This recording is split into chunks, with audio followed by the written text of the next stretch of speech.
semuanya, kembali lagi sama aku Akiyun Nurjana Intan Timorita dengan NIM 71111911053. Aku dari kelas 3B Fakultas Psikologi Universitas Jenderal Ahmad Yani. Nah, teman-teman semuanya, di sini aku bakal menjelaskan sedikit tentang short term memory atau yang biasa teman-teman kenal dengan memori jangka pendek. Nah, teman-teman tuh kan pasti bertanya-tanya ya, short term memory itu gimana sih maksudnya? Apa kita nggak bisa mengingat hal-hal yang dulu-dulu atau gimana sih? Nah, sebelum menjawab itu semua, aku bakal menjelaskan sama teman-teman nih pengertiannya dulu. Jadi short term memory itu memori jangka pendek yang waktu penyimpanannya itu hanya 30 detik. Nah, dan untuk kapasitasnya pun terbatas, hanya 7 sampai dengan 2 unit saja. Nah, contoh dari short term memory itu gimana sih? Oke, aku bakal ngasih contoh ya sama teman-teman.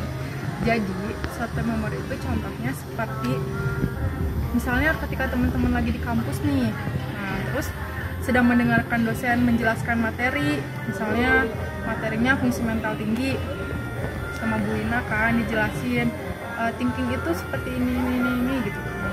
Nah, lalu teman-teman tuh oke lah, mungkin setelah teman-teman tuh mendengarkan dengan benar-benar gitu ya. Nah, tapi ketika UTS ataupun UAS, ataupun mungkin ketika besoknya Bu Ina bilang kita kuis dadakan ya gitu. Nah, teman-teman tuh kan pasti, aduh aku lupa nih, pasti nggak semuanya diingat kan. Nah, itu tuh merupakan, jadi short term memory itu biasanya hanya menyimpan hal-hal yang diminati saja. Jadi seperti dari sensori itu terus dilanjutkan ke short term memory. Nah, jadi istilahnya kalau short term memory itu pemilah dari yang sensori tadi. Oke, teman-teman, gimana sih caranya biar aku ingat gitu? Nah, sebenarnya selain di long term memory, teman-teman juga bisa melakukan 2 cara ataupun 2 strategi dari short term memory ini. Nah, yang pertama itu ada yang namanya chunking.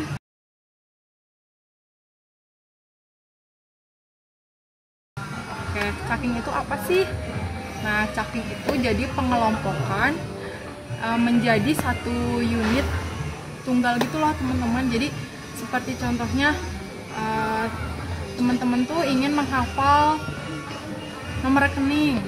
Oke, nomor rekening kan tuh ada tuh yang 10 digit, ada yang 9 digit, macam-macam kan. Nah, aku kasih contoh deh, nomor rekeningnya 000 misalnya 123456 7 ya. Nah, terus teman-teman tuh aduh, oke lah, mungkin kan kalau 3 digit awal tuh oke lah, gampang gitu kan, langsung sekali itu pun langsung oke lah gitu, ingat gitu kan, langsung bisa diulang lagi pengucapannya. Tapi setelah udah 10 digit kan pasti sulit ya teman-teman. Nah, aku tuh punya caranya. Jadi teman-teman tuh kelompokkan si nomor tadi kan ada 10 digit tuh, 9 digit deh. Nah, kita kelompokkan jadi 33, jadi seperti 000,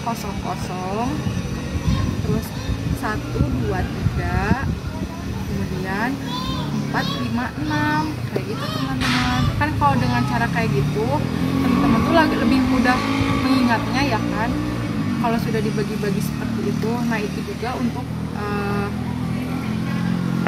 dan yang kedua itu ada yang namanya rehearsal.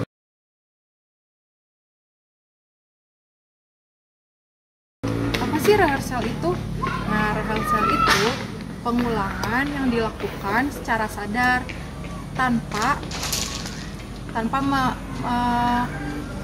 memahami maksudnya gitu teman-teman. Jadi seperti contohnya gini, teman-teman baru kenalan nih sama orang, biar teman-teman tuh ingat, teman-teman tuh harus ngulang sampai 10 kali misalnya, atau 5 kali, seperti oh iya dia namanya Sinta, oke biar aku ingat Sinta kayak gitu teman-teman, sampai 10 kali. Nah, mungkin sekian dulu video dari aku. Mudah-mudahan teman-teman bisa memahami dan bisa menambah wawasan teman-teman juga. Mohon maaf bila ada kesalahan. Assalamualaikum warahmatullahi wabarakatuh. Selamat sore teman-teman.